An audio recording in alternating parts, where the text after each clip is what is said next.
lead. I mean, incredible the way that she finished that fight right there. And immediately getting the Anaconda choke. Viva Mexico. That left hand hits him right on the button.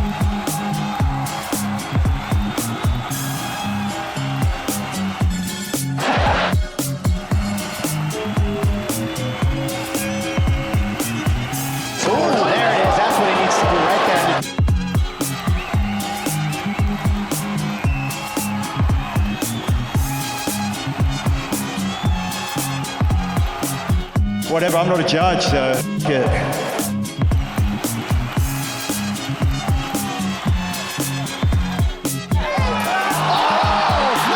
Grasso! Nice. Oh, nice knee to the body. Shevchenko maybe in trouble here. Only round two. Oh my goodness, she's hurt. Oh, and now Shevchenko lands an elbow. Space won't be Grasso's friend. Mounted guillotine for Shevchenko. That is deep. Grasso trying to survive. Grasso's got to keep attacking that lock.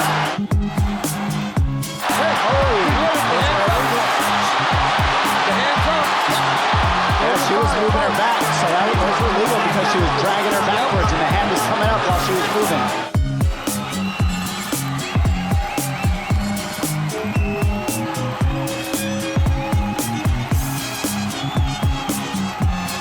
The hook's locked in. That's threatening. Nice read by Shevchenko. Gives it back again. Went for a headlock and gave her back. Let's see if she can get out of this. Considered a split draw, and still the undisputed UFC flyweight champion of the world, Alexa Grasso. Tēnā koutou katoa, no mai hara mai ki UFC on Sky, Kuravinda hunia tōku ingoa. Noche UFC saw Mexican Independence Day take center stage at UFC Fight Night in Las Vegas, but it was the main event which saw a split decision draw result between the flyweights Valentina Shevchenko and Alexa Grasso. That result bringing to the surface more questions than it did answers, obviously, and the former champ Valentina Shevchenko thinks she won that strap back fair and square. I think 3 rounds I won, 2 rounds it maybe was her, but I feel that 10-8 in the 5th round, it's completely unfair. I think I did everything to secure the victory, and unfortunately, I think because this event, it's like Mexican Independence Day, that's why it's affected the decision of the judge to give 10-8 in the 5th round. And for my experience, 10-8, it's when one fighter completely cannot do nothing. It's like running around, waiting there, looking for escape from the octagon. It's like miserable. But in the 5th round, it was like 4 minutes or how many minutes stand up, and she didn't let one punch. And she only could take the back position on the, like, what it was, last minute and a half, I don't remember now. But even there, it was not damage. It was not too much damage to succeed this 10-8. That's why kind of like I'm saying it's double feeling. One side I'm proud of myself, and one side I frustrated from the judge decision. Well, it's kind of a unique situation here, right? I mean, you do still have your title, but you didn't get a victory tonight. I guess you're still kind of processing a little, but what's the emotion for you right now? Well, I'm happy with my performance. You know, I think I did, for me, it was 3-2. The 2nd, 4th, and 5th were for me, but I'm not the judge, so, yeah, I'm not the judge. Did you, I mean, as you guys were scoring, you said, as you're not judge, it's not your job, but what did you think going into the 5th round? Did you think you were ahead? I needed this? What was the feeling? Well, my coach said, hey, let's do this. You know, this 5th round, we're going to make a statement, and that's what I did. Yeah. She was frustrated because there was a 10-8 that made it a draw. Are you frustrated because round 4, right, didn't go your way with 2 of the judges? You thought that was yours. So are you frustrated with the scoring? No, I'm not frustrated. You know, I did an amazing job, and that's what I'm taking now. Right. Last thing for me, I mean, she did have an injured hand that she said she hurt in the first round, so she doesn't know when she's going to fight. But what do you think? I mean, does a trilogy need to happen, whether it be next or some point down the road, or do you care if this gets resolved? It's an interesting question.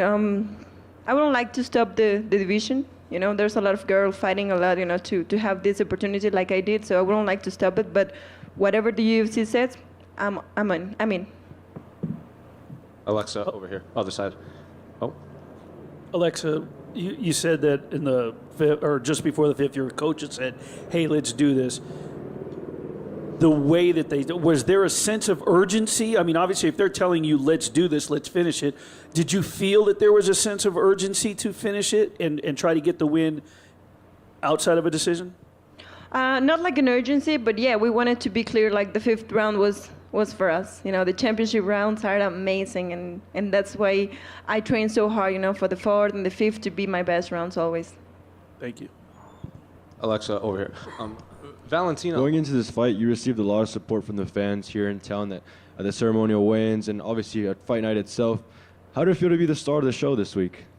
Oh, it's amazing. It's my first main event, Noche UFC, and such an amazing date. And I love all the challenges that UFC are giving to me, and I just train so hard for giving, good results.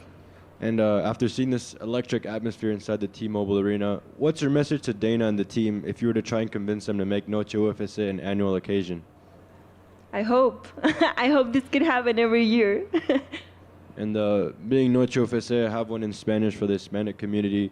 ¿Cuál es tu mensaje para todos los aficionados que vinieron a Las Vegas para verte defender tu título? What is your message to all the fans that came to Las Vegas to see you fight for the title? Pues quiero darles las gracias de todo corazón porque yo sé que toman tiempo, gastan dinero, viajan y vienen todo para apoyarnos. De verdad, eso significa muchísimo. Cada que yo me subo al octágono y escucho a personas gritar mi nombre, gritar Viva México, gritar Si se puede, eso de verdad que llena mucho de energía y me llena el corazón ver a tantas personas que nos apoyan. I want to thank everyone from the bottom of my heart. I understand that takes time, that takes money, they have to travel. I know that that gives me so much support, so much energy, and when I get into the octagon, I fight for them, and just it's so awesome that they continue to support. So thank you. Thank you. Alexa over here, in the back.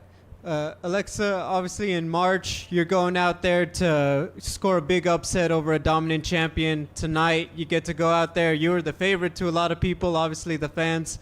Can you talk about emotionally and mentally what it was like to make the walk second as the champion tonight? It was amazing. I remember when I did my UFC debut, it was kind of pretty similar. A lot of people cheering my name, sending me their vibes. When I was walking, was taking their energy, touching their hands. So it was amazing. I love that a lot of people came to support all the Mexicans.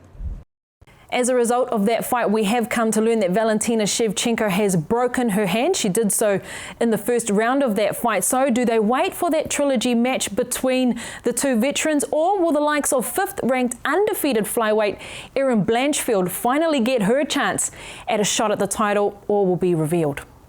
This weekend, UFC Fight Night touches down at the UFC Apex in Las Vegas, and it features a battle of the lightweights. Rafael Fiziev up against Mateusz Gamrot, and Rafael joins us from Las Vegas. Hello, Rafael, and welcome to the show. Hello. New Zealand. Lovely to meet you. Look, I know you're in Las Vegas. It is fight week, so how have things been going since you touched down? Everything going well. Everything almost finished. My camp is going well also.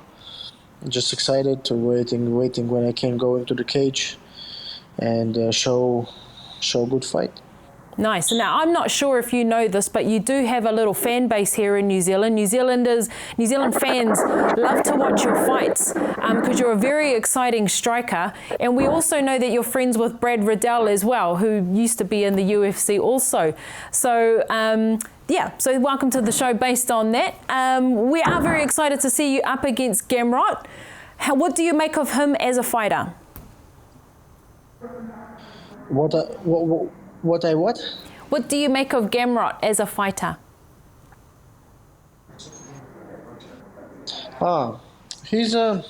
This guy is an elite wrestler, elite grappler. and what I want to know. I want to know is challenge for me. I want to know I can stop or not wrestler or grappler like him, because I believe he's one of the best grappler and wrestler in the lightweight division. Yeah, that's right. He's very well known for his wrestling and grappling. How much takedown defense have you been training this camp? A lot, all my life. All my life, I train from takedown defense to takedown defense, because like I'm a striker. I like to fight on the stand up, and yeah, my career is like I fight like from 12 years old for MMA rules, and all my life I have to stop guys like him and continue on the stand up.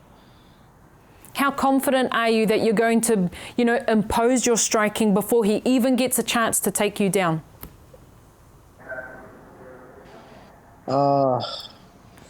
Excuse me, can you repeat again, please? How confident are you with your striking? I know, he's a great grappler, but how confident in your striking are you? I believe my skills. I believe my striking. I just have to stop him and take a cage and feel in the cage like on the home. Yeah, just have to stop him just because I think it's only his option what he can do for me. Yeah, absolutely. He will want to take you down. Look, I just want to talk to you briefly about Justin Gaethje and that last fight that you had and what you learned from this fight coming into this one against Gamrot. Yeah, I learned a lot. I like first one. I no need to follow the fans in arena, and sometimes I have to like stop my fire inside. So and control emotions. Yeah. What kind of emotions were you feeling? When I'm attacked, when I kick, when I punch, like I hear some like how fans like it, how fans start to screaming, and I want more, and I want more and more. That's why like I have to control it. Sometimes I have to like stay cold. Yeah, fair enough. That was such a big fight too, especially if you're wanting to move forward towards the title. Big fight, you mean Makhachev and Oliveira? It's a good fight, very interesting fight. I can't wait this fight also. I want to watch. Yeah, nice fight, like rematch. We'll see what Oliveira can do for him again. Then we'll see how Islam can defend the belt. Sorry. That's okay. Do you think that a success over Gamrot will help you perhaps when you face Islam Makhachev?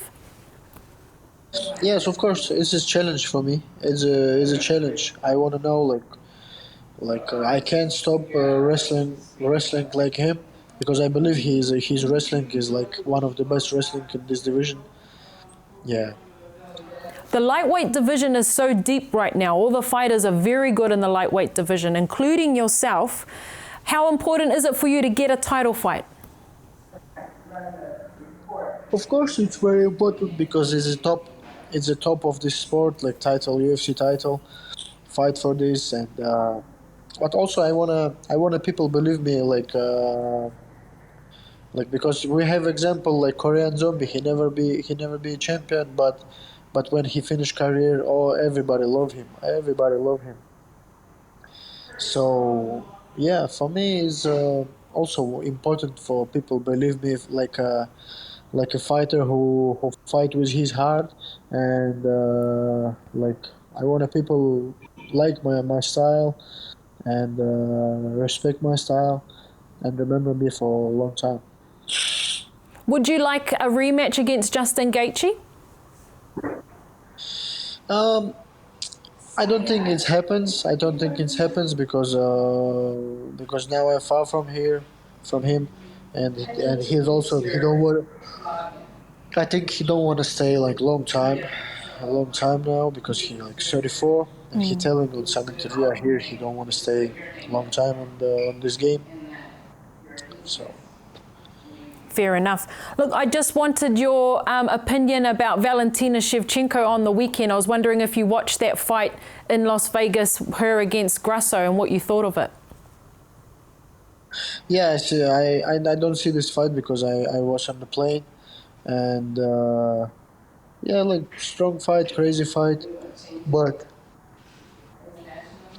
oh, I'm sorry, but crazy judges, crazy judges. You know, like it's crazy judges. What I can say, again. Yeah, I just want to get your thoughts on Valentina because I know she was training out of Tiger Muay Thai. You have history at Tiger Muay Thai. What do you think of Valentina as a fighter? She's a legend. She's a legend. She have very big experience in Muay Thai. She wrestles. She legend. What I can say? Just one word. She legend. And she believe like how people love her, and yeah. Look, Rafael, I will let you go back to it. Go and get some rest. Hopefully you don't have too many more interviews to do and rest up before your big fight this weekend. Thank you so much. Thank you. Featuring on UFC Fight Night this weekend at the UFC Apex is Australian middleweight Jacob Malkoun. He joins me now. Kia ora, Jacob. Welcome back to the show. Thank you. Nice to be here. Hey, it feels like we haven't seen you for a while within the UFC. How has it all been going? Yeah, it's been all right. Recovering from a few injuries back to back, but we're back now and ready to go. Talk to us a little bit about preparations. I know that there was a little bit of a disruption and change of opponent and things like that. So how have you been able to adjust and get in, a really good camp? Yeah, like we were prepared for another guy. We had a few different opponent changes, but like we had a hard camp, very hard camp, trained real hard. So obviously the change of opponent, change just a little bit of what I want to do a little bit, and yeah, it didn't really change too much, to be honest. I've done the work already. All that work's not going to go to waste. So just because of an opponent change, and yeah, fittest I've ever been, and feel good. Nice, because how much of that change is actually, knowing that your opponent has changed, obviously, but concentrating more so on yourself and the strengths that you bring to the fight? Yeah, it's just like the change of opponent is more just like you think. I was thinking about one guy for so long, then I got to think about another guy. You know what I mean? And yeah, but everything else, like I'm worried about myself, how I'm gonna train, how I'm gonna fight, and the more you focus on yourself, the better. Anyway, so I just got a little adjustments what I want to do, and yeah, it'll be good to go. Nice. And how have you been feeling since your last fight? Obviously, you came off a win against Nick Maximov last time around. So, what have you perhaps taken from that decision win and you're bringing into this fight? Yeah, just it was a good fight for me. I got the win, but obviously I want to build on that. I want to be more dominant, more violent, and yeah, I want to look to smash these guys. That's the goal. It kind of felt like you did do that in the last fight. Yeah, a little bit more. Look, since that fight, 2 cards have come in and out of Australia that you unfortunately weren't able to be a part of. So what were your thoughts on, the UFC returning down under? Yeah, it was good for Australia, that we haven't had the UFC come for a while. We got 2 big cards in, and they'll packed out, sold out. So yeah, it was good for us, and hopefully I'm on the next one. Yeah, absolutely. Was there maybe a hope or a wish that you could have been on that Sydney card? Were you perhaps nearly ready to, line up for that one? Yeah, I would have been ready, but I don't really care, to be honest. Wherever the bosses want me to fight, I'll fight. I'm not going to pick and choose location or opponent. So whatever they say, I'm just going to do is get and work my way through. Absolutely. And look, time away means more time to, refine your craft, sharpen your tools. So what are the things that you've been really working on? I've been working on everything, like working hard on all aspects of the sport, and mentally, physical, getting stronger, getting faster. So, yeah, I think I'm going to be a new person you're going to see in there as well. New as in? With a beard. Fair. Does that beard help with the weight cutting though? If I'm a bit heavy, I might have to shave it off. Hopefully not. Hopefully not. We want to see it in there. Look, I just wanted to get your opinion on the middleweight division as a whole. Obviously, UFC 293 in Sydney saw Sean Strickland get the title off Israel Adesanya. Wondering if you caught that fight, what you thought of it, and the movement that's happening within the middleweight division right now. Yeah, there's a lot of it's a wide open division now, but yeah, everyone was riding off Strickland, but I always kind of knew like that's a hard matchup here for Israel because just his style, the way he fights, and the pressure and the pace, good boxing, good distance. I'm not going to say I was confident Strickland's going to win, but I knew he had a good chance to do something in that fight, and yeah, it just showed hard work, toughness, fitness gets you through sometimes. And what does this mean for fighters like you who are climbing through the ranks? Because sometimes when you do have long-standing champions, it can kind of halt things a bit. But a shake-up means, a lot of the time, a shake-up from the top to the bottom. Yeah, it looks like it's wide open, but, I'm not in the rankings at all. So I just got to look to smash the next guy, whoever is in front of me every time, to work my way through. And, yeah, you can't look past any opponent. So take one fight at a time and smash one guy at a time. Nice. And of course, no secret that you've been training and good friends with Robert Whittaker as well, former middleweight champion. Just wondering if he's had any input into this camp as well, or had any words of advice or wisdom for you? Yeah, he's been back training with us. He's been helping me in this camp as well. It's always good to have him training with us, high level athlete like that. So yeah, we've always been training together. It's not like something new. So yeah, one team, and when one of us wins, we all win. Wicked. And if there's one thing that you want to put on show this weekend in Las Vegas, what would it be? Smash the guy. I think I've heard that 3 times, so we'll go with that. Smash the guy. All good. Look, thank you so much for your time. All the very best for this weekend. Thank you. So whānau, that's UFC Fight Night this weekend. Gamrot versus Fiziev in the main event. The whole card does start at 9 a.m. though, so get up nice and early this Sunday morning. All the action coming to you live on ESPN2. Mā te wā. The UFC is back with a clash of top 10 lightweights. Rafael Fiziev looks to turn back Mateusz Gamrot. Only on ESPN+.